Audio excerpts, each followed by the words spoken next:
Hi, I'm Tony Northrup, and this is my study guide for the FAA Part 107 UAS drone certification that will allow you to fly drones commercially within the US. In other words, if you want to take real estate pictures or take mix drone photography into your wedding photography, this test is something that you need to do that legally. Read the description down below. I have included a table of contents because this is a very long video. It'll let you jump to the parts that you're most interested in. You probably will not absorb all this information the first pass, so you might want to revisit some of it. The table of contents also links to my free study guide that will give you more information in written form and links to things like practice tests that can also help you get through it. Why would you want this? As I mentioned, you need it if you want to legally, commercially fly drone for, say, photography purposes in the United States. And that kind of includes YouTube because you can make money from YouTube. So it's kind of considered commercial. The FAA hasn't been prosecuting YouTubers like, say, Casey Neistat. But at the same time, for us, it's a good idea to do it even if we use drones in our YouTube videos. How do you do it? Check the description down below. My study guide will have like specific phone numbers you can call, but basically you'll make a phone call. You'll call up the agency, the testing agency, and you'll give them your full name and your date of birth and like your county of birth and like weird information like that. And then they will call a testing center in your area, schedule a time for you, and you'll go and take the test. Sometimes you can even schedule it for the same day, so you don't necessarily need to plan way out. I just planned one day out and that was fine. When you show up to the test, you bring your ID and basically nothing else. You can't bring a phone or anything. You can bring in a 4-function calculator, meaning like addition, multiplication, subtraction, division, nothing more complex, but I didn't need a calculator at all. And they did offer to loan me one while I was there. The test can take up to 2 hours, but I only needed like 45, 50 minutes to actually take it. It's 63 or 64 questions and you need to get 70%. Multiple choice test. They give you 3 multiple choice answers. So 1 correct answer, 2 wrong answers, which makes it actually pretty easy. And I found that there's always one distractor, one wrong answer that's super easy to eliminate. So even if you don't know a question, there's pretty much a 50-50 chance that you'll guess it right. I've taken probably in the ballpark of 40 different types of certification exams in my life. And I think this was the single easiest one I've ever taken. Nonetheless, there is a lot of weird information to go over. So I'm going to try to just give you all of that information. This is not how I'm going to teach you to fly drones safely. This is how to get you through the test. Check our channel. We have a whole bunch of videos that can help you like properly fly drones and choose between different models of drones and get great photos with drones, that type of thing. This is for the certification test. This is the question you're going to be asking yourself frequently as we go through the material and as you take the test. Why the hell am I learning this bizarre information? Why do you want me to know the Class B ceiling of a particular airport when I can't fly over 400 feet and I definitely can't fly near an airport?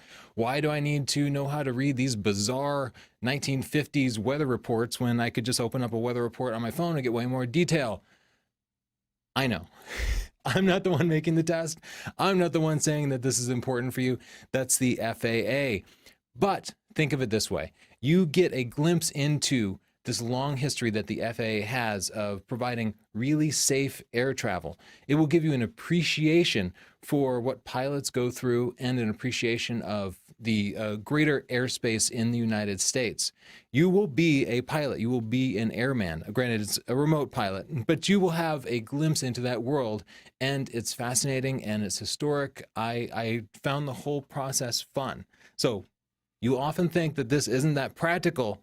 Nonetheless, it's cool. And if you want to do this professionally, it's absolutely necessary.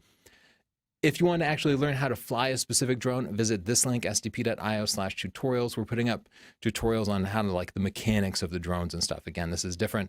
And this link, sdp.io/drone, goes to our overall playlist with all of our drone videos. First, let's go over various laws. I could have called this section numbers because I'm just going to give you a bunch of numbers and then tell you the importance of it. This kind of makes it easier to remember. This is like flashcards. So our first number is 0.55 pounds. That is the minimum weight that a drone would have to be before you need to register it in the United States. All drones basically have to be registered with the FAA unless they're under this weight. That's a really light weight. Even this Mavic here is over half a pound. The maximum weight, 55 pounds. So just remember 0.55 to 55 pounds. They made that pretty easy. A 55-pound maximum UAS unmanned aircraft system, a drone. Above that point, it's not considered like a legal drone anymore. It's too heavy. You could do even more damage than would otherwise be allowed. 13, that's the number of years of age you have to have in order to legally register a drone. So if you're 12, you can't register a drone. You'd have to get your parents to do it. Here's a question. As we go through, I'm going to be showing questions that are taken from the FAA's sample test. However, these questions pretty much exactly appear in the test. It's not all of the questions that you'll get on the test, but a lot of them will be going through. The first one, under what condition would a small UA, unmanned aircraft, not have to be registered before it is operated in the United States?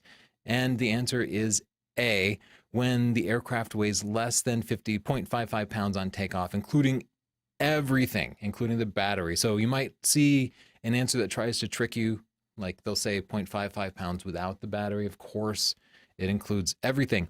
One thing I found about the test is the distractors, the wrong answers, are often not very good. So you can, if you're a logical person, you can kind of think about these questions and figure out which ones of them are wrong. Another related practice test question, according to whatever part of the law: when must a person register a small UA with the FAA? Again, when it weighs greater than 0.55 pounds. That's an easy one. Get another sample test question on the same topic. You'll see a lot of questions hitting the same point over and over again. When would a small UA owner not be permitted to register it? When they're less than 13. Again, 12-year-olds can't register it. You can take the test when you're 16 years of age or older. And the test, if you pass it, it will remain valid for 2 years, for 24 months. Just want you to memorize these numbers for the test. Make sure you know all of these numbers. Another good number to know is 400. You're going to see 400 a bunch. 400 feet above ground level is the altitude you can fly your drone at. You cannot fly it to 401 feet. If you have one of these DJI drones, you probably already know this number, because if you accidentally try to fly too high, by default, it will stop you. Here's a test question about that same topic. To avoid a possible collision with a manned airplane, you estimate that your small UA climbed to an altitude greater than 600 feet above ground level. So they're saying in this scenario, a plane was coming at you or something, and you decided it was wise to fly up to 600 feet, breaking the law. To whom must you report the deviation? The answer here is C, upon request of the FAA. Air traffic control would never ask you to report something. The NTSB would never ask you to report something. The TSA will never ask you to report something, nor will the Department of Defense. These are all things you might see as distractors. The only person who you will ever report to is the FAA, and you don't actually have to report flying over 400 feet if you do it to avoid something. They don't want to be bothered with lots of little reports like that. Only if it becomes news and they say, hey, make a report on this, will you have to report it. So it's important to know it's okay to fly over 400 feet if there's an emergency, if you have to take evasive action or something. 400 feet above or around buildings. So if there is a building that is 10 stories high, maybe it's 100 feet and you need to fly above it, maybe for aerial photography, you could fly up to 500 feet. If you're taking a picture of a 1,000-foot building, theoretically, you could fly up to 1,400 feet. You can fly 400 feet above buildings within a radius of 400 feet around it. 400, 400, 400. Now we get into the 500s. A couple of the numbers you need to remember are 500s. You need to be 500 feet below the clouds. So if you look at your weather report and you find out that the cloud ceiling is at 600 feet, that means you'll only be able to fly up to 200 feet. If the cloud ceiling's at 1,000 feet, well, you're still at 400 feet because you can't fly over 400 feet anyway. So what if the cloud ceiling's at 800 feet? How high do you think you could fly? 800 minus 500 is 300. Horizontally, you have to stay away from clouds too. I guess there would have to be a cloud in the altitude that you'd be able to fly. Let's say there was cloud cover at 300 feet. That's possible. You'd have to stay 2,000 feet away from it horizontally. You'd also have to stay 2,000 feet away from guy wires. I know I'm throwing a lot of numbers at you. I'm doing it fast. You're probably going to have to watch this stuff more than once to absorb it. That's okay. Take your time. Go through it as many times as you need to. 100 miles an hour. That is the maximum legal speed of a drone without getting some kind of waiver. Most of these rules can be broken if you write to the FAA. If you ask them to give you a waiver, they can give you permission for these kinds of things. 3 SM visibility. SM is statute miles. That's how you're usually going to see distance measured in either nautical miles or statute miles, but most of the time it's going to be SM. That's how far you need to be able to see to fly your drone. They kind of measure visibility, you know, based on if there's a lot of haze or fog, your visibility is going to drop down, and they don't want you flying unless the like official visibility is 3 miles. Now that doesn't mean you can fly out 3 miles, because you have to maintain visual line of sight. You have to be able to see it, and you certainly can't see it at 3 miles away, even if you have 3 miles of visibility. But they want to be sure that you could see an airplane coming in that was 3 miles away, so that you would have plenty of time to avoid it. 3 statute miles. Remember that. 8 is the number of hours that you have to go between having a drink and flying your drone. So if you go out to a lunch picnic and you have a beer, and then a couple hours later you want to show off your drone to your buddies, that's not legal. You have to wait 8 full hours. Another number you need to know, 0.04. That's the legal blood alcohol level. Maybe 8 hours ago, you got super tanked, and then 8 hours later, you still have a 0.05 blood alcohol level. I mean, first, my hat's off to you, but you still can't legally fly that drone. You got to wait for your BAL to come down a little bit. And if you get convicted of some sort of narcotic thing, like you're growing marijuana or something, you have to wait 1 year after that final conviction. Not when you get arrested, but your final conviction. 1 year. That's the number I want you to know. You can fly your drone before sunrise or after sunset for a period of 30 minutes. So 30 minutes before sunrise, 30 minutes after sunset, that's in twilight. But in that condition, it requires your drone to have anti-collision lights that can be seen from a distance of 3 statute miles. And no, your drone doesn't have those lights on it by default. You can buy some super bright LEDs that have little batteries and rig it up on your drone, and that will probably meet that requirement. But these drones have lights, but they're not powerful enough to meet this requirement. So just remember, 30 minutes before sunrise, after sunset. Here's a question about that. According to laws, what is required to operate a small UA within 30 minutes after official sunset? A, the use of anti-collision lights. $500. That is the limit that the FAA draws before you have to file an official report about an accident. And that is not counting the cost of your drone itself. So if I crash this very expensive Inspire into a building and the building is unharmed, my Inspire is trashed, it's a couple of grand, but I don't have to file a report. If I crash it into somebody's Lexus and I break the windshield and that windshield costs $600, at that point I have to file a report with the FAA. And another number you should remember is 10 days to file that FAA report. You have to file it within 10 days of the accident. The only other time you have to file an FAA report is if somebody is injured. Not the only other time you have to file a report, but another time you have to file a report is if somebody is seriously injured, not scraped, not they were scared or dazed or whatever, but what they call like seriously injured, like they might have to go to the hospital or something, then you'd have to also file a report. Those are most of the big numbers you have to memorize. I have a hard time remembering facts like that, like just numbers. So what I would suggest doing is getting my study guide. It has all those numbers written down, and then right before you go into the test, review those numbers, get them stored up in your head, and then when you sit down at your desk, pull out the pencil and piece of paper that they give you and write down the numbers. That way, even if you can only keep it in your head for like 10 minutes, you'll still be okay. Let's talk about different airspace rules. This gets weird. You probably heard your pilot when you're sitting in the back of Delta. They'll be like, "Oh, we're now entering Class B airspace." Let's find out what all that is. Here's a diagram from the FAA. At the top, you have this big Class A airspace that pretty much covers everything from 18,000 feet up over the US. And this is when you look up and you see airplanes like going overhead, even if you're out in the wilderness, that's because they're flying in Class A airspace. That's where airliners are going. That's sort of long haul stuff. As you get around airports, airports will start to claim different sections of airspace below that point. They won't go into Class A airspace no matter how big the airport is. The lower the letter, the bigger it is, really. So Class B airspace is for major airports, something like JFK, LAX, Boston.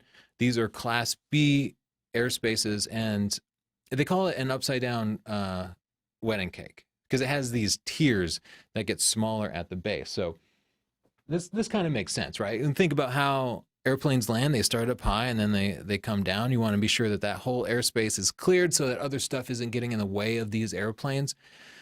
When a pilot comes into Class B airspace, they need permission to enter that airspace. So they'll call the air traffic control and be like, hey, can I come into Class B airspace? And they'll be like, yes or no, you can or can't do that. And of course, they'll come down. Class B is for the biggest airports. It covers the biggest space. It has those like 3 tiers traditionally. Those tiers can change shape. We'll look at maps in a little bit and kind of get a better sense for how big those tiers are. Class C airspace is for smaller airports, like regional airports, like in this area, it might be like the Bradley Airport. You probably don't know that. And it typically has these 2 tiers, one small tier and then one bigger tier. And then Class D airspace is for kind of really small airports. They might not have a tower at all. And Class D airspace, you'll be, when you start to look at maps, charts, you'll be shocked at how much of the world, how much of the continent is covered in Class D airspace. There are places where like everything is covered in Class D airspace, which is a pain because you cannot legally fly your drone in Class D airspace, well, without ATC permission, without air traffic control permission. And this is what you really need to know for the test. If you're in any of those airspaces, except for like Class G airspace, which is just general airspace, or Class E airspace, you can fly in those. But if you're in Class B, C, or D airspace, or Class A airspace, you can't fly your drone in there, okay? You're probably not going to get up in a Class A airspace, so I wouldn't worry about it. Well, you could fly your drone if you had permission from air traffic control. So that's the answer. Here's a sample question. According to some law, the remote pilot in command, that's you. You'll see this a lot. PIC, remote PIC, that's just you. You are flying a small unmanned aircraft and you're planning to operate within Class C airspace. What do you have to do? Do you have to use a visual observer, which is somebody who's helping you out watching it? No. Are you required to file a flight plan? No. Are you required to receive ATC authorization? Yes, you just need permission from air traffic control. Real world stuff here, you can no longer just call air traffic control as a drone operator. You're not allowed to do that. Instead, you have to go to this FAA portal online and request a waiver and then ask the FAA for permission, and the FAA will kind of interface to that airport and ask if it's okay for you to fly. You have to give them 90 days to get a waiver. So remember earlier when I said Class D airspace seems to cover most of the United States? That means you would need a waiver to fly in any of that Class D airspace. And to fly it, you would need to file it 90 days ahead of time and get permission. Not everybody gets permission to fly in this Class D airspace. And then what? 90 days later, it might be raining or something and you can't do it. So the process right now is a pain, but the FAA is working to kind of smooth it out. Here's another sample test question. You've been hired to inspect the tower under construction at an airport at a particular coordinates. What must you receive prior to flying your unmanned aircraft in this area? Authorization from the military? No. Remember I told you all these groups that won't give you authorization? Not the military, not the National Park Service, even if it's in a park, even if it's in a military operations area. They don't want you calling the military or calling the Park Service. You need permission from the air traffic control. And the way you do that is through an FAA portal, but I didn't get questions asking me about the portal, just that I need permission from the ATC. According to another law, how may a remote pilot operate an unmanned aircraft in Class C airspace? Okay. starting to see a trend here, right? The remote pilot must have prior authorization from air traffic control. They're going to try to trick you. Do you have to monitor the ATC frequency? Do you have to contact ATC? No. You have to have authorization from ATC, the air traffic control. Let's talk about radio stuff. These FAA guidelines go way back before apps and web services and stuff, when you'd like talk into your radio like they do on, Top Gun to get, that's just how stuff works. So let's talk about what the different terms mean. The CTAF, you'll see this term a lot. It's used for pilots to self-announce. Most of the time when we talk about CT, it's like a pilot can announce that they're coming down for landing or they need clearance or something. Most of the time, I'll show you in a map later how to find CTAF frequencies. The questions you'll see around CTAF will be, what is the frequency for this particular airport while you're looking at a chart. So I just wanted to review the term. Multicom is what you do when there's no CTAF frequency. It's just basically these kind of reserved frequencies that pilots can use for really the smallest of little kind of dirt airports and stuff. Like little small airports will use multicom, and just know these two numbers, 122.9 or 122.95. That's for multicom. Unicom is often the same as CTAF, rather than just everybody kind of communicating to each other. We'll cover it a little bit more in a second. And if you see the term AWOS, that's for weather broadcasts. I'm going to take a minute and just ask you to do a couple of things for me. I'm dumping out a lot of information here. I'm definitely going to throw out my voice while doing this long thing. Subscribe for me. I will have lots of videos about drones, using your drones, reviewing drones, as well as how to get awesome aerial photography. This is primarily a photography channel, but we also cover the usage of the mechanics of it, as well as how to do things well and get great pictures out of it, and kind of the business of being a professional photographer, and drones are a big part of professional photography. I'll also take a second and plug my books, like my book, Stunning Digital Photography, which will help you get awesome pictures with your drone, because believe it or not, it's not about getting a certification or learning to fly. If you want to get great pictures, you have to understand lighting and planning and composition, the art of photography, which has been around for a long, long time. I teach that with video. In case you hate reading books, you can just watch the 14 hours of video in Stunning Digital Photography. Now, it's the #1 best-selling book in the world. Go to Amazon, look up Tony Northrup, and you'll see all these books. Or if you want worldwide shipping, go to sdp.io/store. The ebooks start at $10. The paperback books are like $20 or more. You might also want to check out books on Lightroom, which helps you organize your photos and do light editing, and Photoshop, which will teach you how to like really get your pictures just perfect.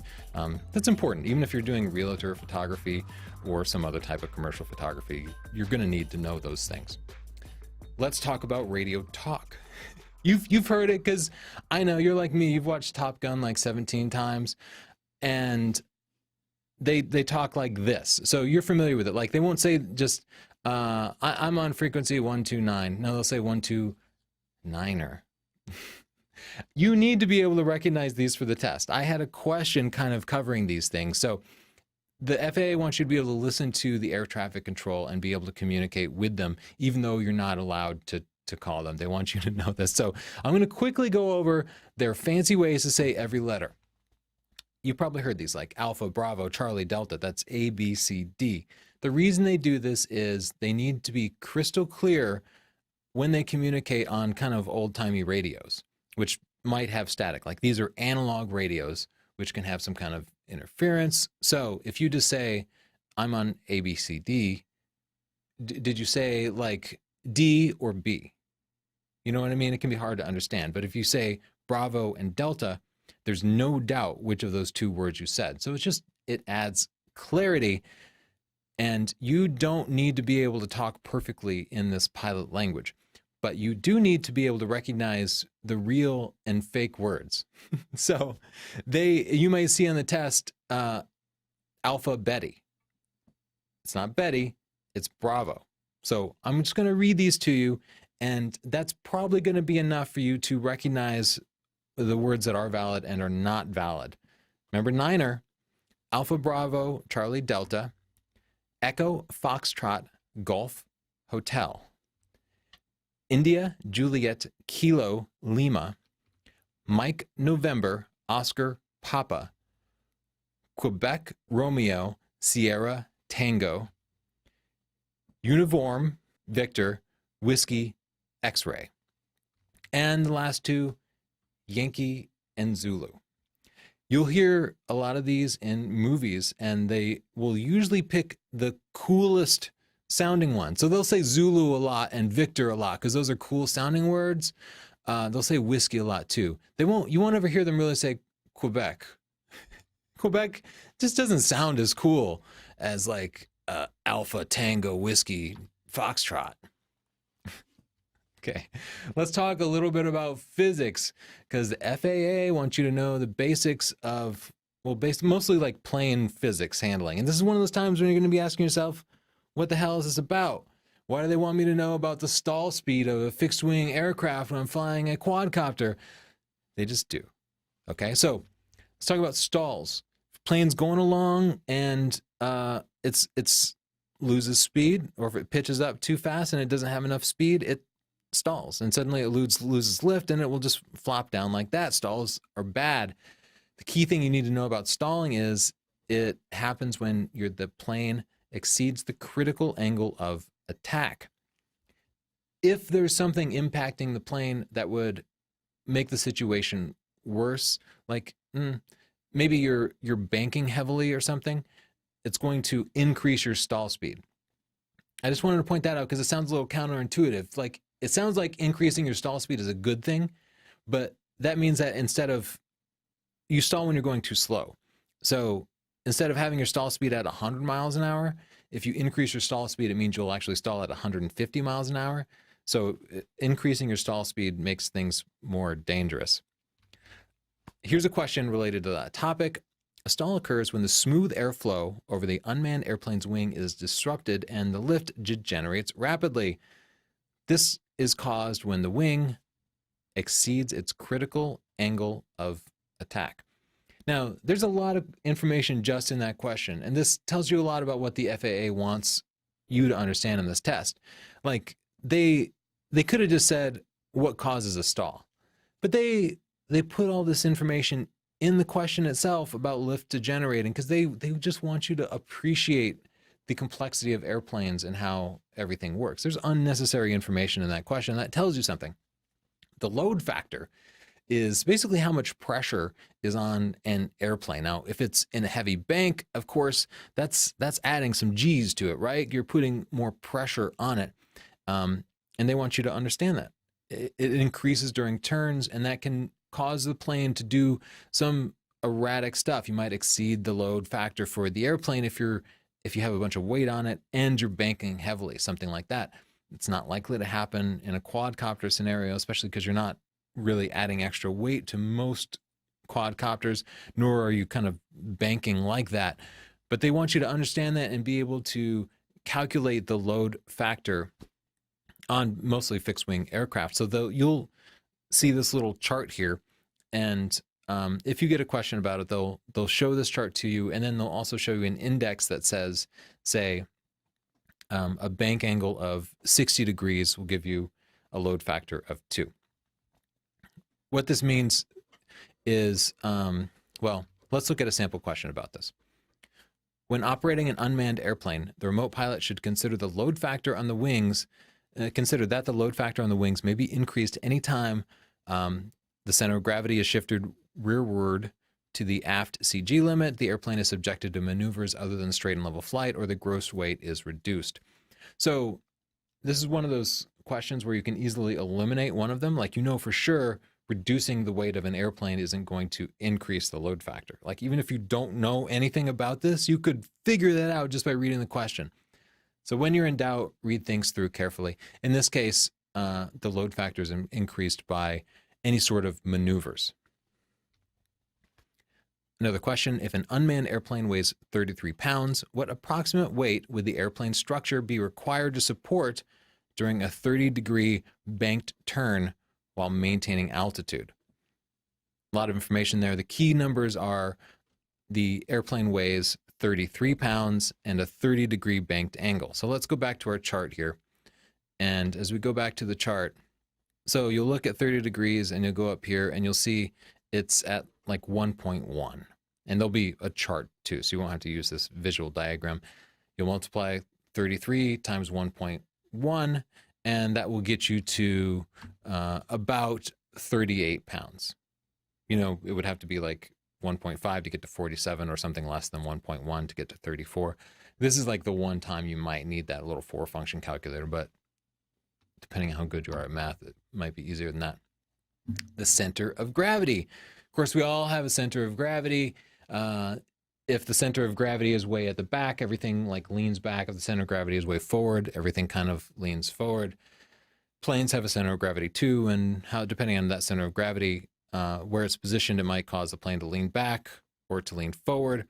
And, you know, again, with this type of quadcopter that most of us are going to be using, you're probably not shifting the center of gravity around. Maybe if you have an Inspire and you stick a big heavy lens on it or something, you might shift the center of gravity, but even then you'd probably recenter it.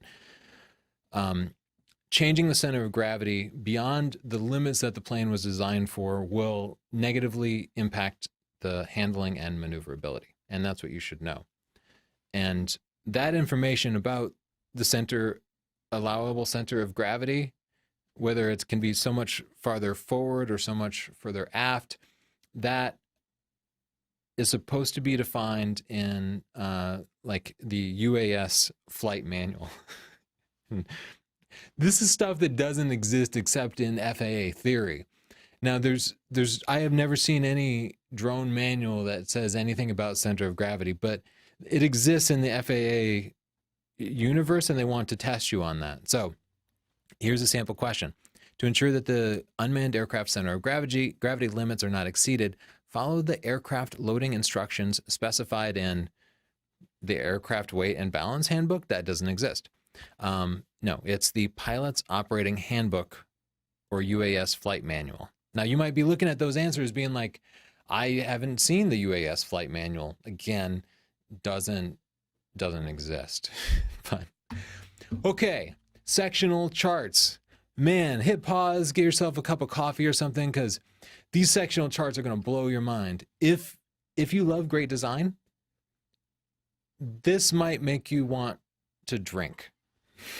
Here's what a sectional chart looks like. And this is such a small piece of this. The sectional chart is actually a really big, massive, and scary piece of paper. We have one for this area, and it's absolutely huge. And as you look at it, it is so cluttered with information that it's almost impossible to discern what the hell is going on. And that is the key challenge in this part of the test, is just discerning their just really old and terribly formatted sectional charts. I suggest you get the chart for your region. You can download older charts at sdp.io/chart. All like real pilots are required by law to carry one of these things around, and we do have a physical one. It's cool to have.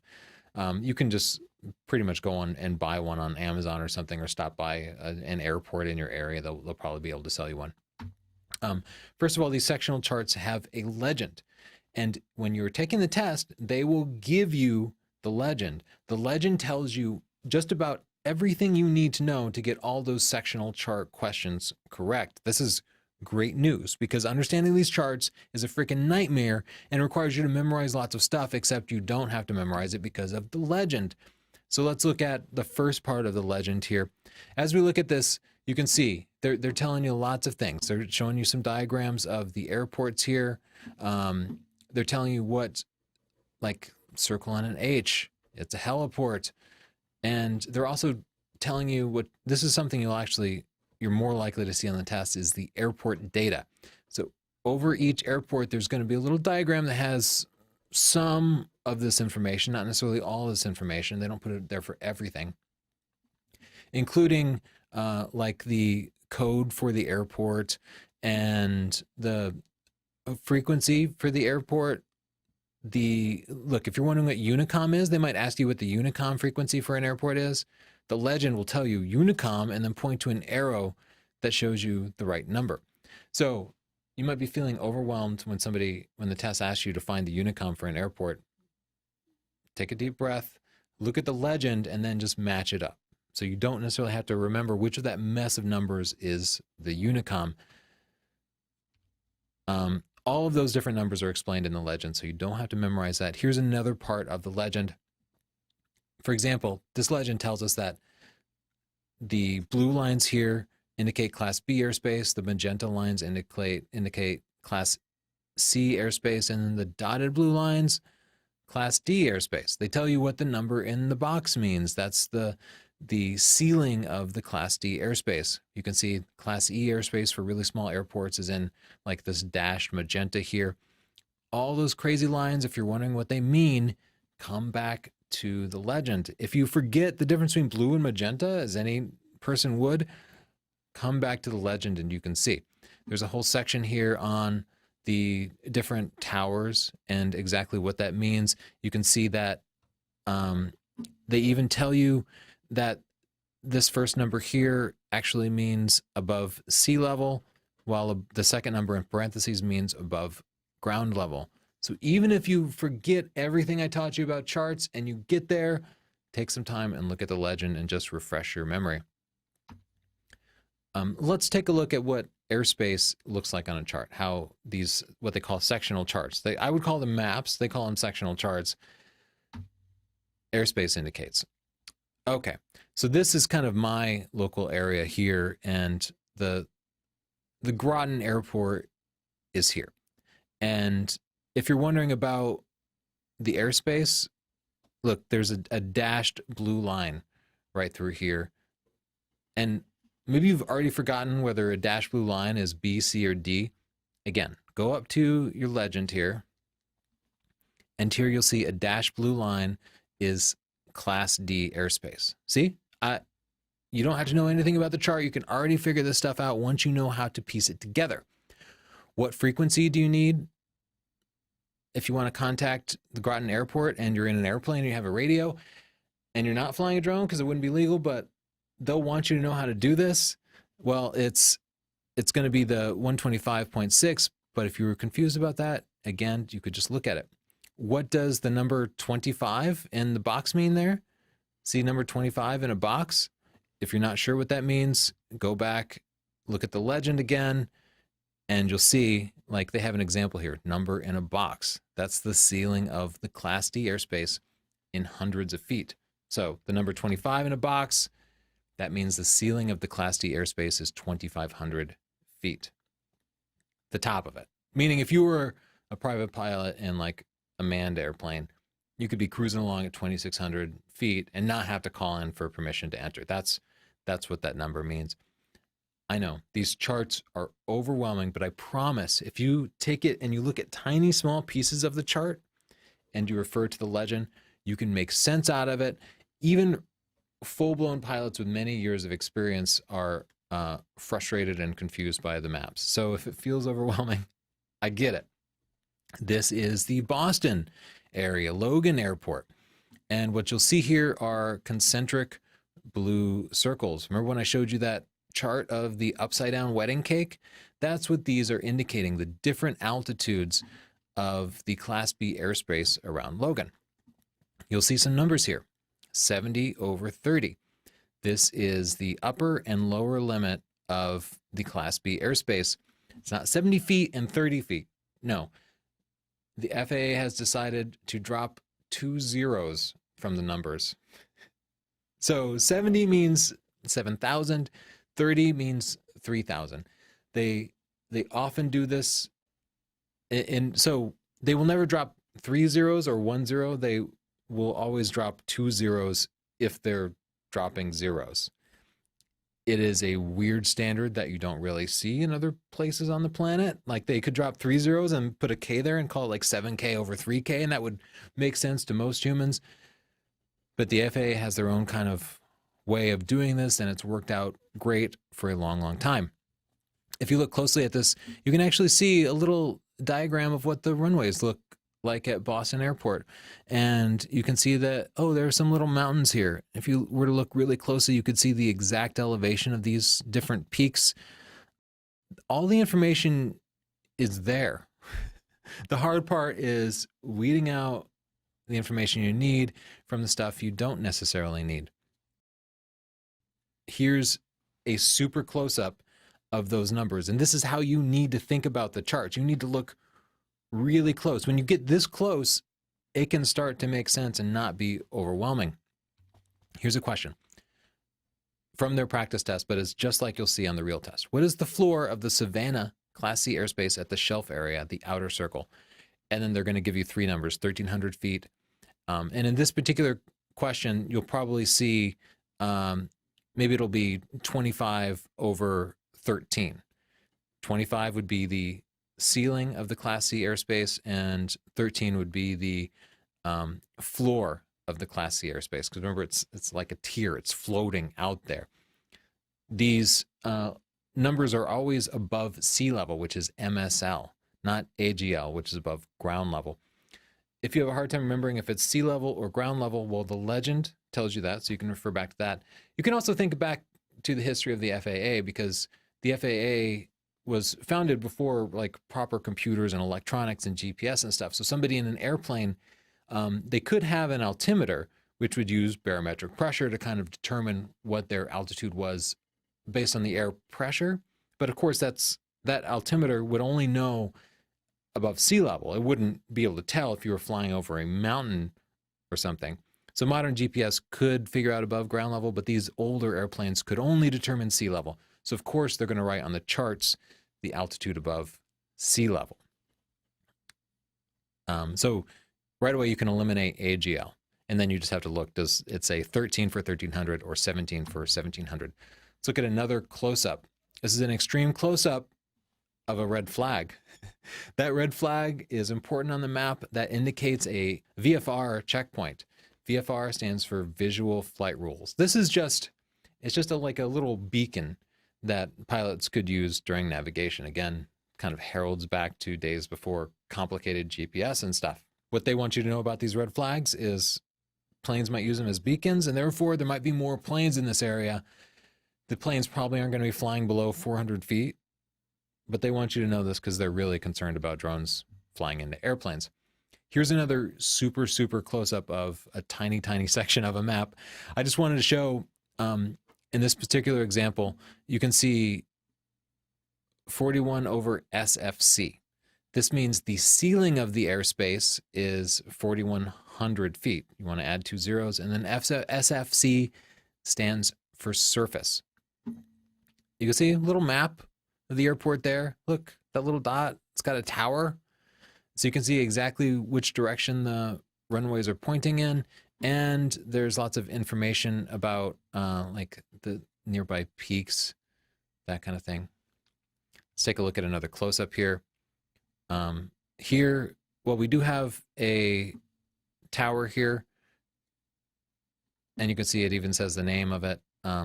Here's something else, and this is the altitude, and this is above sea level, and then 233 is the altitude above ground level. So they're telling you both the altitude of that tower above sea level and above ground level, so you could use either.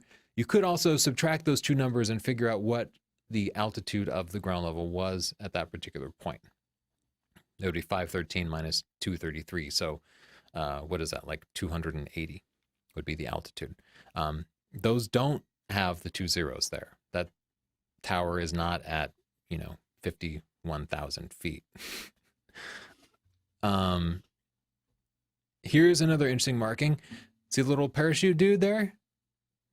That means that there might be skydiving in there. It might just be recreational skydiving out of this particular airport. That's the kind of thing that's actually kind of practical. You should know if there might be skydivers in the area, because skydivers will pass through that space from 0 to 400 feet, and you don't want to crash into them. That's one of the reasons you really need to be keeping your eye out. Don't fly your drone into skydivers. More icons here. Here, this particular airport has skydiving, and it also has gliders. And they just draw a picture of a glider. You can also see, look, there's the Visual Flight Rules little beacon there, as well as all this information about this, pretty small airport. So here's a question about these charts. With ATC authorization, in this imaginary world where you could actually get authorization, you're operating your drone approximately 4 statute miles SM southeast of this airport. Which hazard is indicated in that area? High density military operations in the vicinity, an unmarked balloon on a cable, either above ground level or above sea level. Again, it's probably going to be above sea level. And in this, I'm not showing you the right chart, but you'll see a picture of a balloon when you look at this particular one. Just know that when you actually find the location on the chart, there's going to be a picture of a parachuting guy or a balloon, and sometimes there'll be a note that just says the balloon. I'll give you links to these practice tests so you can actually take them. I don't want to give away the answers to the actual practice test so much because I want you to actually work through it. So at another airport, which frequency should be used for CTAF communications? If you're like, how do I know which of those numbers is CTAF? Come back to your legend. See here, see the legend says follows the Common Traffic Advisory Frequency, CTAF. It indicates this little C. So you can just look at the airport data and see this C. That means that it's this number here. And the star here indicates that it operates only part-time. It's all in the legend. You might have been tempted to look at this number. That's the ATIS, the Automatic Terminal Information Service, which might have information on rental cars or whatever. So when in doubt, go back to that legend and just make sure that you're looking at the right number. Let's move on. Okay, you'll see these like kind of blue paths here. Those are just indicating frequent flight paths. And all the FAA wants you to know about these is that there might be more airplanes in there. They're not going to be flying under 400 feet in all likelihood, but they want you to know to just use extra caution. Let's talk about prohibited areas. These maps will have lots and lots of prohibited areas and military operations areas, lots of places either you shouldn't fly at all or you should use caution around. And the prohibited areas you just shouldn't fly. And this is the one from the FAA samples, but it's actually indicating Camp David, where presidents like to vacation and stuff. So they don't want any air traffic over this place. Restricted areas are not as restrictive as prohibited areas. They have different types of rules and stuff. And here's a sample restricted area. Again, the legend will tell you that these like blue lines with the lines here indicate a restricted area, but they also tend to just write it out. There's numbers here that start with the R and then have a code. If you look at your sectional charts over in the bottom or the margin of the sectional chart, there'll be some notes about when exactly it's restricted. Usually there's some sort of hours. And I think the test will even ask you to look up a phone number there. I don't actually see any phone numbers in my sectional charts, but they will have frequencies where you can listen to get some information about whether it might be in use or not. Specifically, the FAA wants you to know this language about restricted areas. Restricted areas denote the existence of unusual, often invisible, hazards to aircraft, such as artillery firing, aerial gunnery, or guided missiles. Restricted areas. Just want you to associate in your mind that language. Let's talk about the MOAs, the military operation areas. Here's an example of the military operation area on a map. These are places where, people might, the military, Air Force, Navy, anybody with planes might be flying exercises, used to live in an MOA. It's not like they're deserted areas. They can have, towns and neighborhoods and stuff. And when the military would be doing exercises, I'd get like weird, like huge dual rotor helicopters or like a convoy of massive cargo planes coming in at like 600 feet and just like causing my whole house to shake. These MOAs are kind of like all over the place, and it doesn't mean you can't fly in an MOA, but the FAA wants you to exercise extreme caution, of course, because it really can be dangerous, and they really do fly very low often, and to just check the information in your chart or your sectional. We'll talk about those docs in a little bit. Military training routes, which might be indicated with the letters MTR, IR, or VFR. Here's an example of what they look like on a map. This is the FAA sample. You can see this particular one shows IR 037. And that's just an example. You might also see it indicated as VR, not VFR, but VR. Here's a sample question related to it.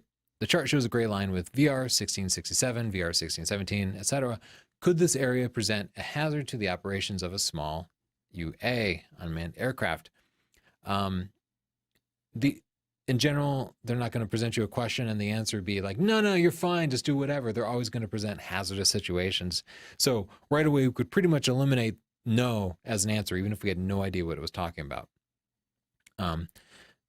In this particular case, the answer is B. Yes, these VR lines indicate military training routes that go from the surface to 1,500 feet above ground level.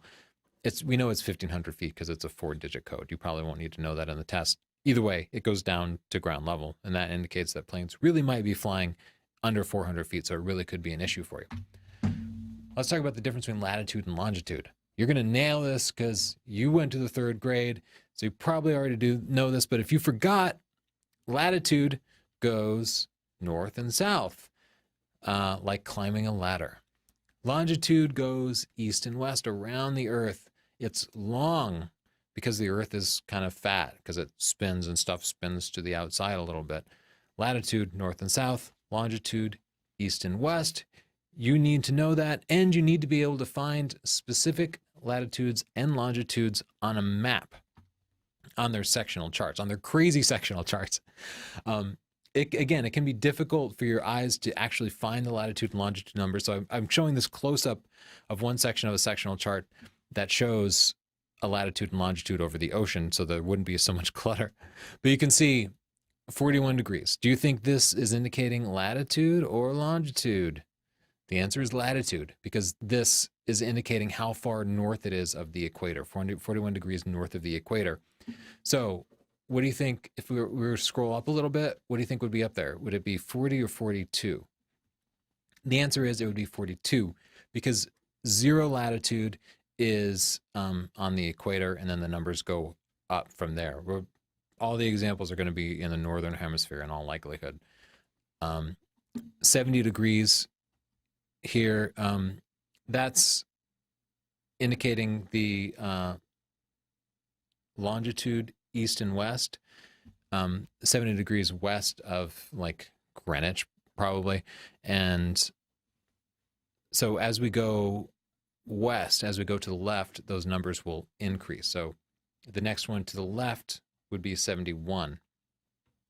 You can think about it this way. It's weird that the numbers get higher from right to left instead of from left to right, since we read that way. But think of it as the United States was settled by the Europeans in the east, and then we worked our way west. Like the rest of the world might call the U.S. the West. We're to the west, and stuff keeps getting higher as we go west because we count from the east. So as we look at this, you should know what these little tick marks mean. And each one of these tick marks is 1 minute, because this is how they measure latitude and longitude. It's 41 degrees, and then this is 41 degrees and 1 minute. Wait, I'm sorry. I said that wrong. This is 70 degrees, and this is 70 degrees in 1 minute, 70 degrees in 2 minutes, 70 degrees in 3 minutes. There's big tick marks every 5 minutes, and then bigger tick marks every 10 minutes. So if they ask you to find 70 degrees in 10 minutes, you'll start at 70. Remember, higher numbers go west, 70 degrees in 10 minutes, 70 degrees in 15 minutes.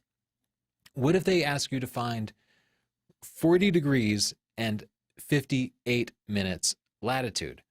That's going to be here, right? Because here's 41 degrees, so we just need to subtract 1, 2. So take away from this. Numbers get higher the further you go north. North and south is latitude. East and west is longitude. The numbers get higher as you go west. Every tick mark is 1 minute, and you will be counting tick marks for some of the questions.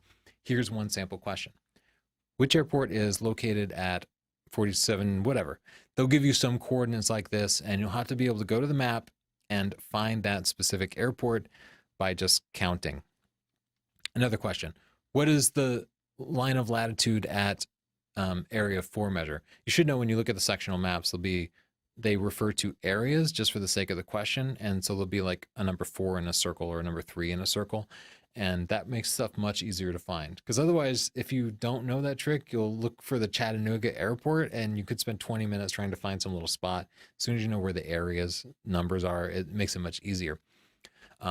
But you can answer this question because what do you think a line of latitude would measure? Does it measure east and west or north and south? We just learned this, right? You climb the ladder, it goes up, north, which isn't really up, but you know, that's how we draw it on a map. So it's not latitude, it's not the degrees of latitude, east and west, latitude's north and south. So right away, we know it's going to be B. You don't even have to look at the chart. I just want to mention there's two types of north, true north and magnetic north. True north would, you could follow it and go straight to the equator. Magnetic north, those little magnetic compasses that the Boy Scouts get, they're not 100% accurate. And those were in a whole lot of airplanes. I mean, they're still in airplanes, but that's entirely what pilots used to have to rely on, is this true north. So it doesn't always point to true north. It can point in some other direction. This map from the FAA kind of shows you just how much variation there might be between true north and magnetic north. So you can imagine you could get yourself real lost if you're using your magnetic compass thinking that it's true north. So you will sometimes see the FAA differentiate between true north and magnetic north, but generally on those maps, you're looking at lines that indicate true north. Let's talk about airports. The FAA wants you to know a whole bunch about flying your drone at airports, even though it's illegal and you're probably not going to get a waiver to fly at an airport. They'll throw out scenarios where for some reason you've been hired to fly around an airport and get pictures of a control tower or inspect a control tower or something. Basically, they just want you, again, to appreciate the complexity of flying airplanes and have some respect for being near other airplanes. When an airplane's taking off or landing, that's its most dangerous time. And they don't want somebody crashing into a drone when they're trying to land, because they could die. So they want you to have respect for that, basically. Even though you're just gonna stay away from airports, you're not gonna fly in them. So let's talk about runway patterns. Planes take off and land into the wind, generally.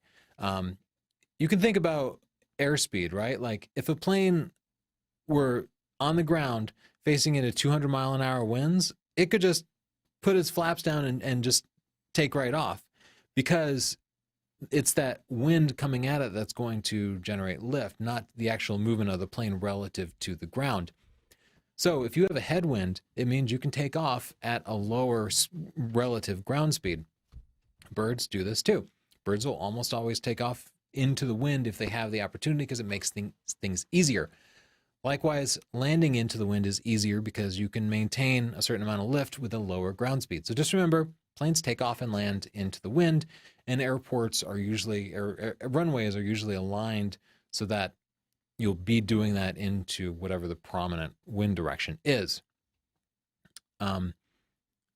Airplanes, when they're landing and taking off, generally circle to the left. So they'll take off and then circle to the left and come back around. If air traffic control says an airplane can't land right then, they'll be circling the airport to the left. This keeps everything orderly. That way one plane can be landing while another one is coming in behind it. If they miss a landing, they just go back around. It keeps people from like crashing into each other head on. It's just this sort of convention. If you have a hard time remembering that they need to turn to the left, think about it this way. We're in the US. The driver sits on the left side of the car. Planes work the same way. You sit on the left side of the plane. It's easier to look out your left window than your right window, right? So that way you turn to the left because it's just easier for you to see the tower and the runway and stuff. That's why they turn to the left. Helicopter traffic tends to go off to the right, just to stay out of the way of the fixed wing aircraft. Runway markings. When you're riding coach in United and the pilot comes on and he's like, we're landing in runway 9er.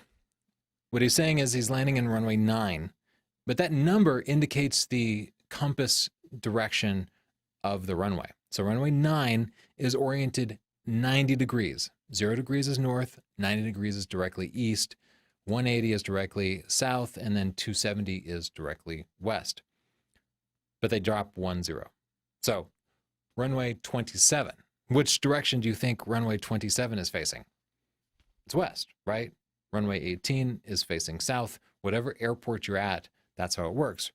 Runway 13 is at the plane coming in for a landing would be at 130 degrees, which is like southeast, basically.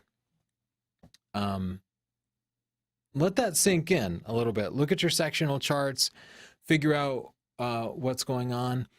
There's going to be some questions, especially in the practice test, that will require you to understand that and understand that upwind is heading in that same heading direction, whereas going downwind means you're going opposite the runway direction, and you'll have to be able to kind of draw. You have a pen and paper.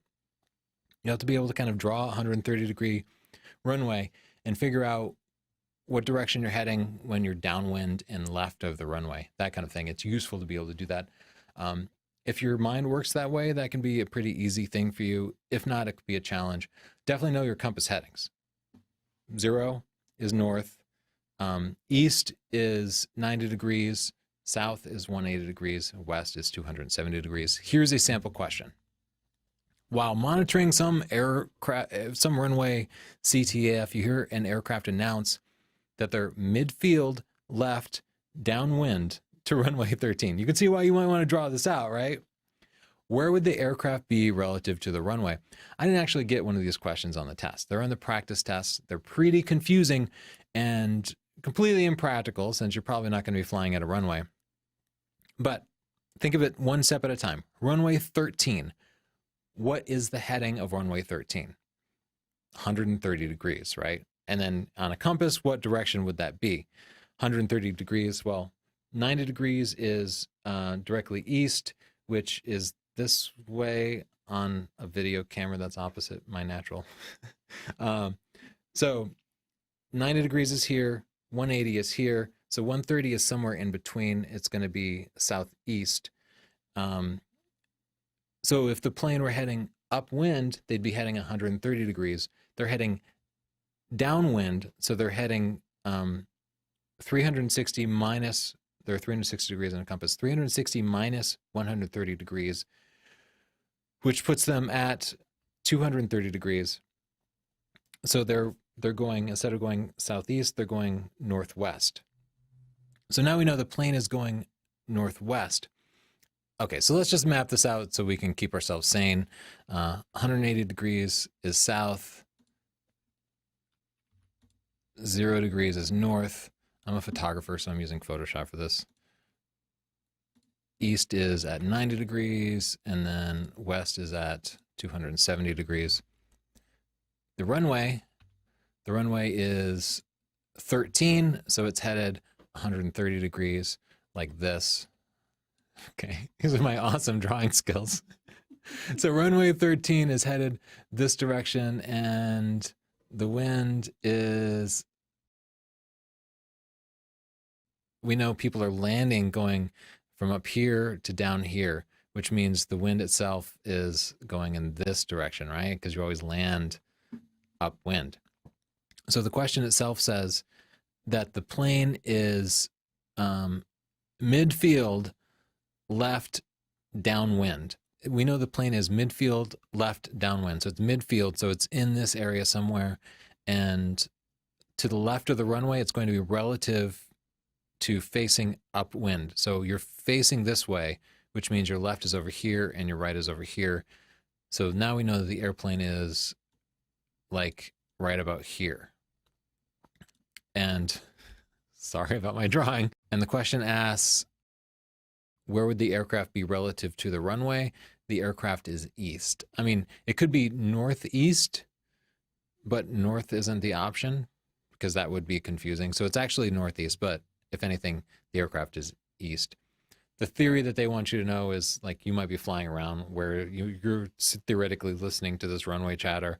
Where is that plane actually going to be, assuming you can't see it? Let's talk about the different documents that the FAA wants you to know about. They're going to ask you questions like, which document should you refer to for this and that? The first is the user manual. This doesn't actually exist in the real world because DJI, most of the drone manufacturers don't include the necessary information in their user manuals, but the user manual is where you'll look for things like the maintenance schedule and how to care for your battery. So just know you should look in your user manual if it only existed. The maintenance schedule, again, the maintenance schedule is something the manufacturer is supposed to provide for you in the user manual, and they don't generally.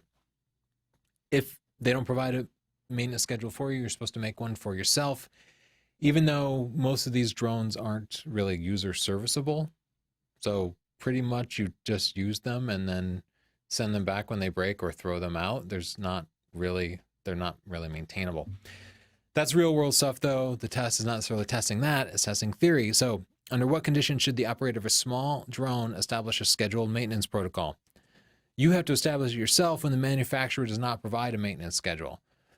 You'll see people online trying to figure out what the maintenance schedule is for their drone after having looked this up, and most of the time the answer is just, you could just sell it. Generally, they can last several years, and that means that the maintenance, there probably won't be any required maintenance before you upgrade to the next model or something. But it's like uncharted territory. No pun intended. Sectional charts are the answers to lots of questions about what you should refer to for information about like Class D airspace. We looked at sectional charts earlier. It's this sort of chaos. Sectional charts also have some information about MOAs and such, but detailed information about MOAs, military operation areas, protected areas, different airports is in chart supplements. And this is what a chart supplement looks like. It's got lots of pages here for specific airports and other protected areas that list just even more detailed. So the chart supplements it's a book that has way more detail than you can find in that terrible sectional chart. Sample question: the most comprehensive information on a given airport is provided by, it's not the sectional chart, it's the chart supplement. The supplement is the one that provides that detailed information. Notices to airmen, we'll talk about in a second. Terminal aero chart, those don't have that sort of information. The notice to airmen, NOTAM. This has time critical stuff in it, like, when Donald Trump was elected president, that day, the FAA issued a NOTAM to not allow people to fly like over the Hudson River, basically around Trump Tower. And that includes you and your drone. So if you were used to flying in Central Park, it's possible that the NOTAM would have prevented that. And being aware of that might save you from being tackled by a Secret Service dude. NOTAMs are going to be the answers to lots of questions about timely stuff, emergency stuff. Here's a question: how would a remote pilot in command check NOTAMs as noted in the caution box regarding an unmarked balloon? If you need to check a NOTAM, where you need to go is to 1-800-WXBrief.com. Before You Fly is an FAA app, and it's useful, but for some reason it doesn't have NOTAMs in it yet anyway. And they don't want you contacting their district office to find out if information about a balloon, right? So just go to this website, 100WXBrief.com, and remember that. Meteorological aviation reports have weather information, as do the Terminal Aerodrome Forecast TAFs. And, well, right now, we're going to go over what those different reports are. I just wanted to familiarize you with those terms and let you know that they contain weather information. If there's questions about weather, that's where you should be looking.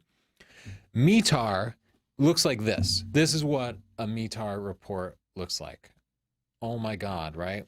This seems completely indiscernible, like one of those secret codes you would get in your cereal. But I promise we're going to go over it for just a couple of minutes, and it's actually going to start to make sense. First up, that first block, that's easy. That's just the type of report. No problem. The second block, that is the 3-letter code for the airport plus a K. So this particular airport, the code is GGG. If you ever fly out of John F. Kennedy Airport in New York, it's JFK. So their METAR would say KJFK. Remember LAX, the LA airport? KLAX. That's all it is. So far, we've gone through a good section of it. Those first two words are really easy to understand. This one, also easy to understand once you figure it out. That Z at the end, that means, we call it Zulu because we talk like pilots do. that indicates UTC time, like Greenwich Mean Time, like universal time, not local time to the airport, but UTC time. So this is a time code. The first two digits of that time code indicate the 16 indicates that's the day of the month. So this weather report was issued on the 16th day of the month. They don't put the month because you're not going to be looking at it if it's a month old, right? And then the next four numbers here, 1753, that indicates the time of day. They always use 24-hour time. So 17 is 5 p.m. So you better get used to this 24-hour time. Remember, you just have to subtract 12 if you're used to using the AM/PM system. So the 16th day of the month at 5:53 p.m. UTC. The next word, auto, means that the report was automatically generated by some sort of weather station. It could also say COR, which would mean corrected. Just so you're familiar with it, you probably won't get tested on that particular bit of information. This mess of numbers and letters is the wind speed, and it's really easy to read once you understand it. The first three digits indicate the compass heading. It's 140 degrees, 140, 140 degrees. Again, which direction is that actually? It's southeast, because east is 90 degrees, south is 180 degrees, and it's somewhere in between 180 and 90, right? So it's southeast winds. The next two digits, 21, indicate the knots of the wind speed. So 21 knots. And then you see G26. 21 knots gusting to 26 knots. And they actually write KT here. And that helps you recognize that this is indicating wind speed because KT is the abbreviation for knots. So we can read that word as wind speed, winds at 140 degrees at 21 knots gusting to 26 knots. Here's an example of a test question where you might get asked about this. The wind direction and velocity at KJFK is from, and then you'll look at that report and you'll have to be able to figure it out. Another example, this is from a different report, but you can see here it says VRB. That means variable winds, which means they might be going north, they might be going south. It's kind of changing around, and usually variable winds are also low wind speed winds. So it's saying at 5 knots. Variable at 5 knots. Just a completely different report, so you have some sense for how they vary. If you see the SM there, that's indicating statute miles, the distance. And that is indicating your visibility, because you wouldn't measure wind speed and distance, right? You would measure visibility. So you can see at 3/4 of a mile, 3/4, like a fraction. I don't know why they don't write 0.75 or something, but for whatever reason, they decided to use fractions. Another example of a fraction, this means 1.5 statute miles of visibility. So both those, you're supposed to get 3 statute miles of visibility before you fly your drone. So this would indicate that you shouldn't be flying your drone in that kind of weather. And then here, we have an indication of what the weather is actually like. I'll show you a chart that shows you what all these different codes mean. You don't necessarily have to memorize them, but it doesn't hurt to be able to recognize them. So I remember that TSRA indicates thunderstorms and rain showers. The BR actually indicates the mist. I'm going to show you an FAA slide that shows you what these abbreviations mean. So you can see, looking at this, TS, thunderstorms, RA, rain, BR, mist. If you go back, you'll notice the very first thing is a plus there. That plus indicates the intensity or proximity. So a plus TS means heavy thunderstorms with rain and some mist. I don't want you to necessarily memorize every single one of these codes. Especially in the real world, you'll be using some app or something to tell you the weather. Just be able to recognize the most common ones, like SH is showers, TS is thunderstorms, and you should be fine for the sake of the test.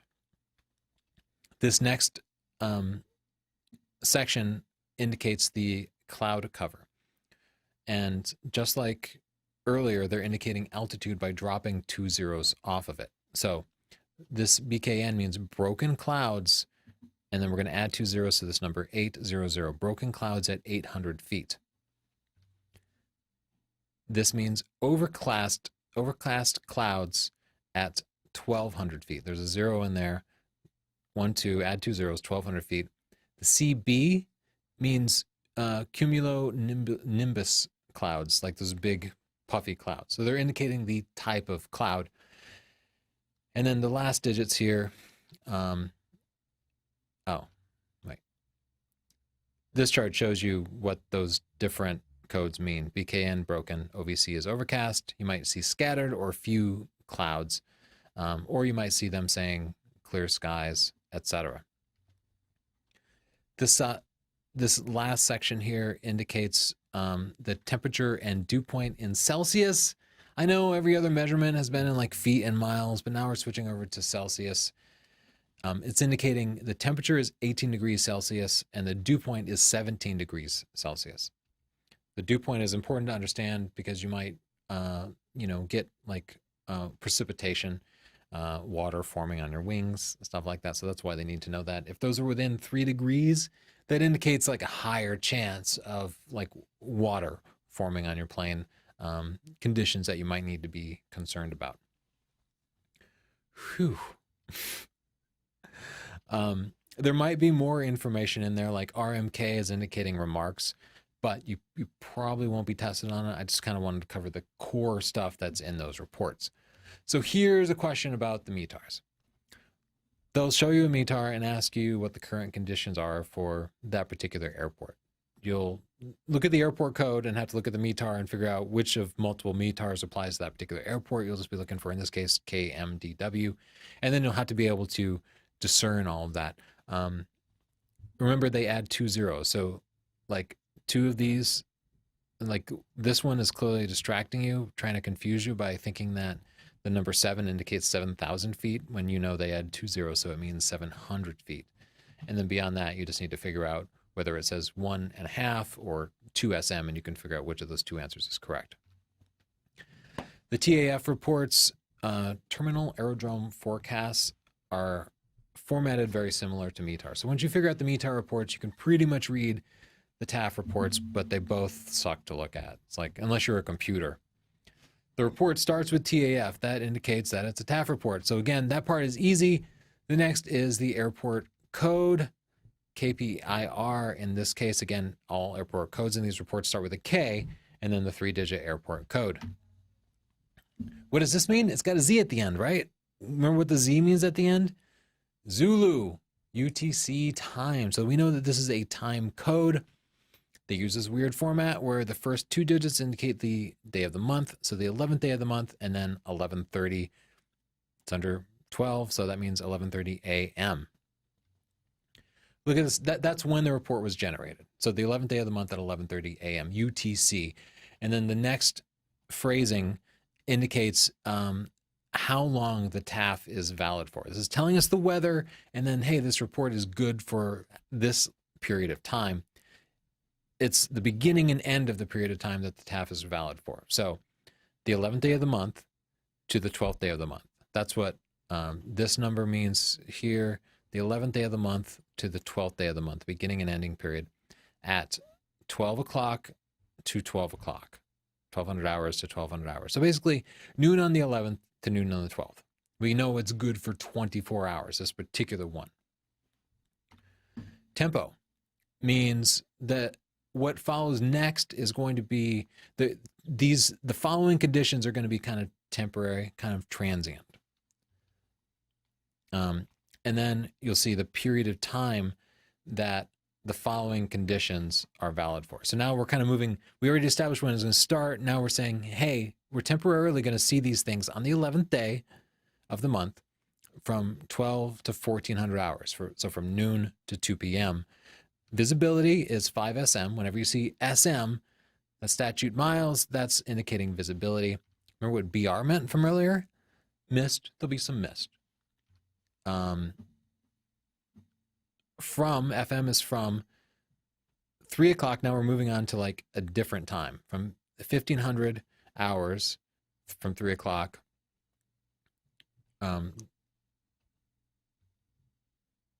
This code has a KT in it. Remember, KT stands for knots, which means the whole thing indicates wind speed. First three digits indicate the heading, just like METAR, so 160 degrees southeast, at 15 knots, gusting to 25. So we see 160 degrees, 15 knots, gusting to 25 knots. And during this time period, SM, remember SM means statute miles. It's a measurement of distance. That's your visibility. So 6 statute miles, they just put a P if it's 6 or more. That means you have great visibility. And now this is a description of the clouds, the various cloud cover, because pilots care about clouds. SCT means scattered clouds at, what's the altitude here the clouds are at? Remember, we add 2 zeros. So 4000, 4,000 feet. Scattered clouds at 4,000 feet. Broken clouds at, add 2 zeros, at 2,500 feet. No, 25,000 feet. Broken clouds at 25,000 feet. It gets really confusing to add 2 zeros. It'd be way easier if you added 3 zeros, but that's not how they do it. Now, FM, that means from. So again, we're indicating a different period of time. The first 2 digits here, we have 6 digits here, so we know the first 2 digits indicate the day of the month. So this is the next day, 12 o'clock at midnight. 4 zeros means midnight. KT indicates that it's wind speed, right? 140 degrees at 12 knots. Our visibility, 6 statute miles. The P in there indicates that everything is good. Again, now we go into a description of cloud cover. You can see now it's just a pattern. Now we've already seen all the different things we're going to see in this TAF. It's now telling us that's what it was. You know, this is the weather from this time to this time. And then for the next block of time, this is what the weather's going to be like. So starting at midnight, we're going to see broken clouds at 8,000 feet, overcast clouds at 15,000 feet. And there's a 30% probability, prob 30 means a 30% probability on the 12th day of the month, 1200, 12th day of the month here. This is a time period with a slash in it from 0, which is midnight, to 4 a.m. of visibility dropping to 3 statute miles. 30% probability of that. TSRA, remember what that meant? Thunderstorms and rain. Broken clouds at 30, and then add 2 zeros at 3,000 feet. Cumulonimbus clouds. And then the next time period here from the 12th day of the month, from 4 a.m. all the way until midnight. This is a longer forecast, a longer period of time. The weather's probably going to stay stable. We have wind at 140 degrees at 8 knots. Visibility, 6 statute miles, so clear visibility. Scattered clouds at 4,000, feet. Overcast clouds at 8,000 feet. Temporarily from on the 12th day of the month, from the 4th hour to the 8th hour, from 4 a.m. to 8 a.m., low visibility at 3 statute miles, thunderstorms and rain showers, and then overcast at 3,000 feet, cumulonimbus clouds. Whew. Not that hard.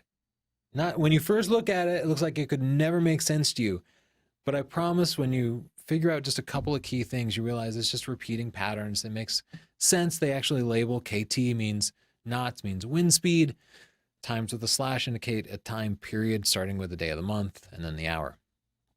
Let's talk a little bit about weather. They want you to understand the effects that changing weather conditions can have on the performance of your craft.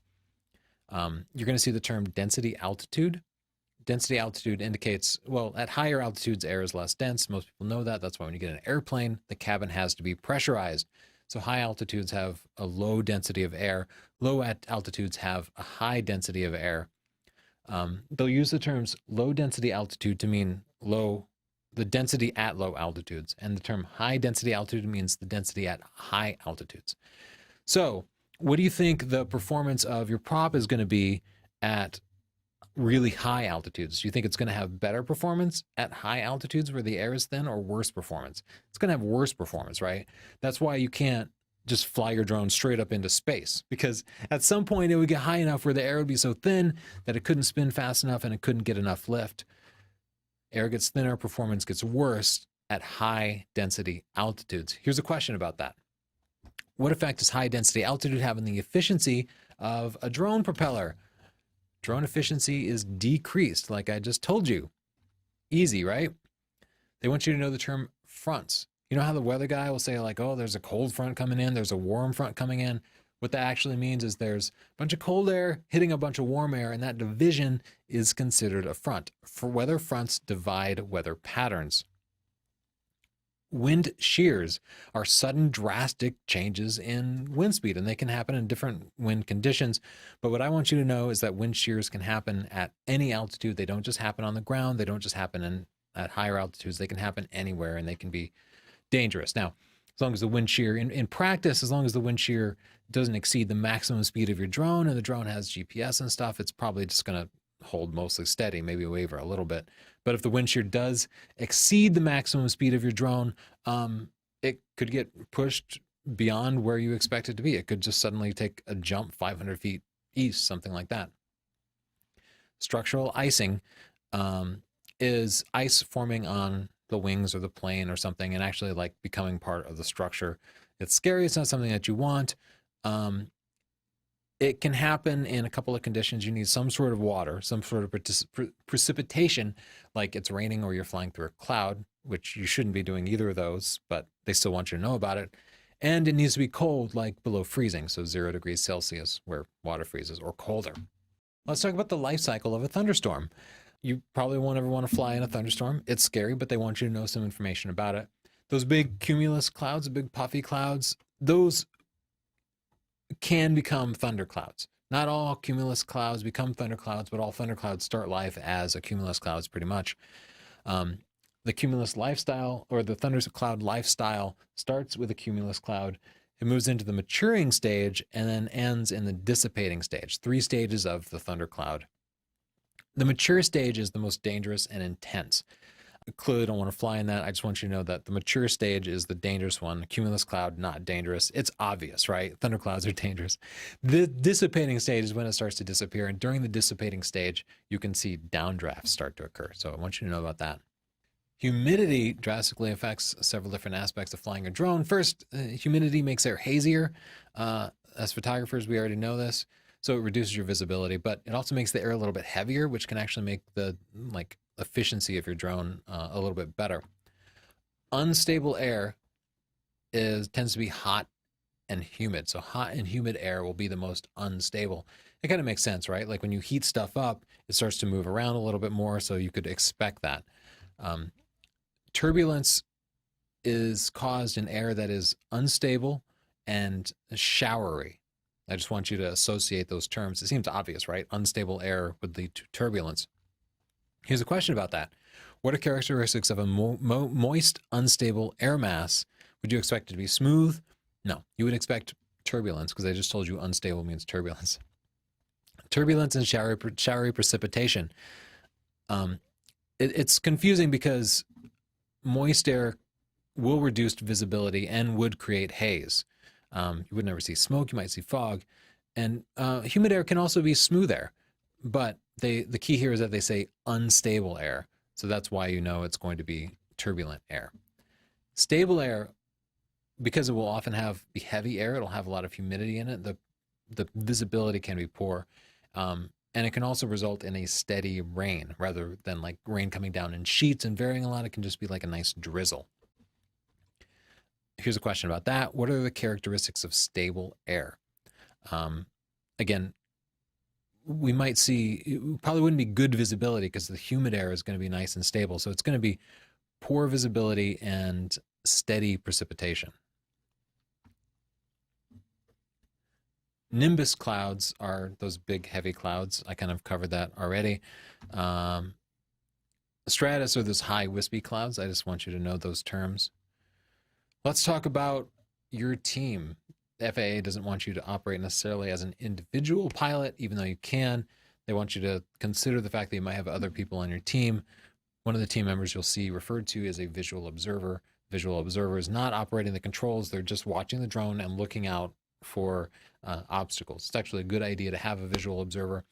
If you're going to put on some goggles and do first-person flying, which can be great for photography, you would legally be required to have a visual observer there because you have to maintain visual line of sight. So somebody has to be watching the drone, making sure it's not crashing into airplanes and stuff while you have those goggles on. You are the remote pilot in command. The remote pilot in command, the PIC, remote PIC, is the answer to a lot of questions. They're going to ask you who's responsible for this and that. The remote pilot in command. Let's look at some sample questions. When using a small drone in a commercial operation, who's responsible for briefing the participants about the emergency procedures? The remote PIC. It's almost always going to be the remote PIC. The only other time it's not is when they say, who helps the remote PIC do this? It's not the remote PIC, doesn't help the remote PIC. In that case, it would probably be the visual observer. Whose responsibility is to inspect your drone to ensure it's safe? The remote PIC. Who's responsible for determining the performance of the drone?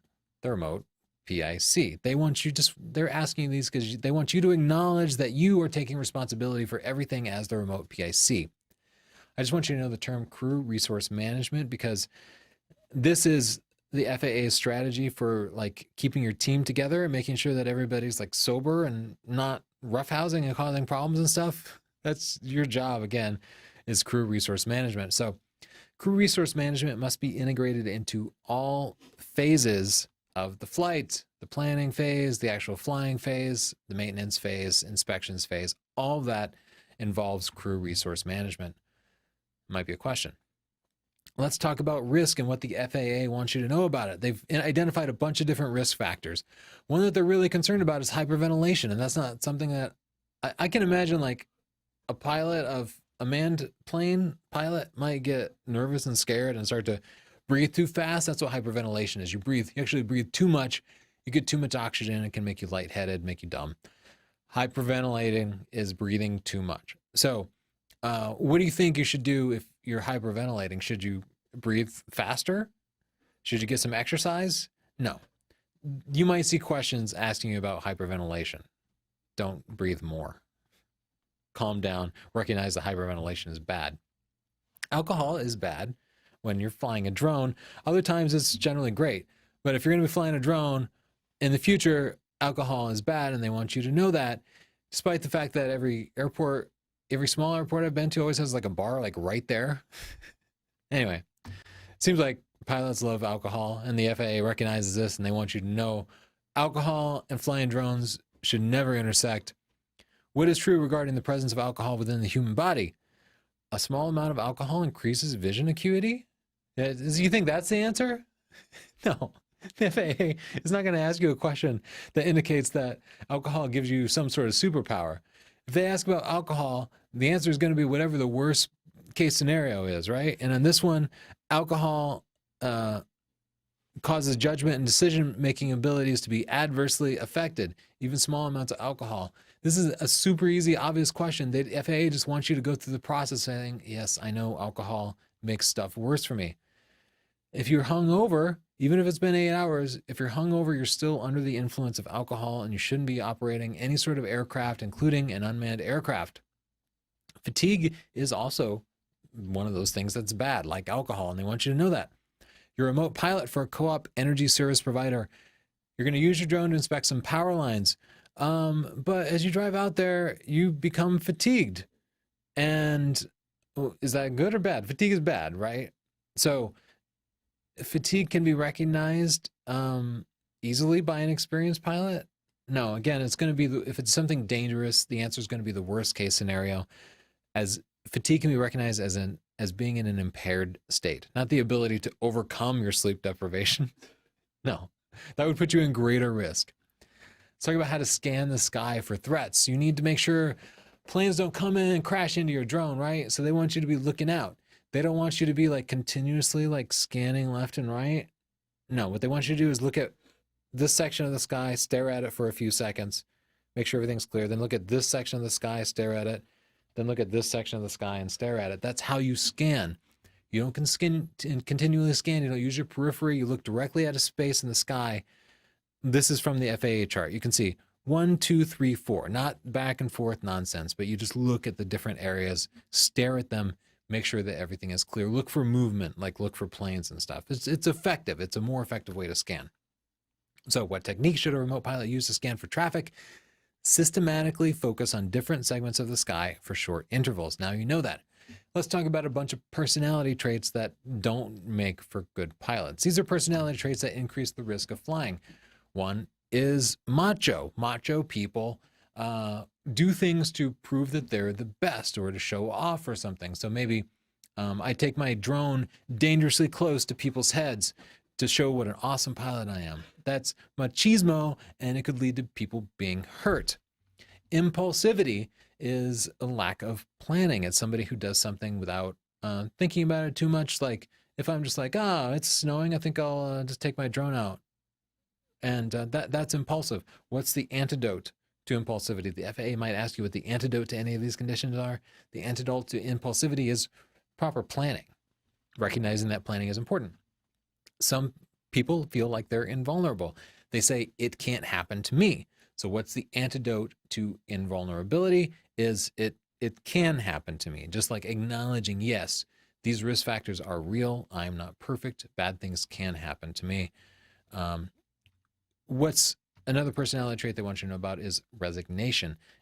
People who have resigned themselves say, it doesn't matter what I do. The accidents are in the hands of the gods. It's just fate. It's going to happen or it's not going to happen. So I don't need to sweat it. It's out of my hands. They want you to know that the antidote to resignation is, yes, you are in control. You can mitigate risks. It is your responsibility. Another personality trait is anti-authority. People who are anti-authoritarian do things specifically to defy rules. FAA tells them not to fly over 400 feet. They're like, screw you, I'm going to fly at 600 feet. Rules should be followed. That's the antidote to the anti-authority personality trait. This is on the test. I know it seems weird. It's on the test. Here's one sample test question. Identify the hazardous attitude or characteristic a remote pilot displays while taking risks in order to impress others. Macho people take risks to impress others. You've been hired as a remote pilot by a local TV news station to film breaking news with your drone. You expressed a safety concern, and the station manager has instructed you to fly first, ask questions later. What type of hazardous attitude does this represent? And that's impulsivity, because he's doing away with planning. He's being impulsive. Crew resource management, I talked about this a little bit earlier. It needs to be integrated through all the different stages. This is how you manage your visual observer and you yourself as the remote pilot in command and anybody else who might be in your crew. Here's a question about it. Safety is an important element for a remote pilot to consider prior to operating an unmanned aircraft system. To prevent the final link in the accident chain, a remote pilot must consider which methodology. It's probably crew resource management, though this question is not clear to me at all because risk management is also a thing and something that should be considered as well as a safety management system. So some of the questions you're just like, I don't like any of those seem okay. And writing questions is hard. Let me tell you that. I've written thousands of questions. I used to work on certification exams for Microsoft and for like CISSP certifications, and writing questions is hard, and people who write questions often do a bad job of it because you have to write 500 questions and you get bored and tired, and pretty soon you're throwing out stuff that doesn't even make sense.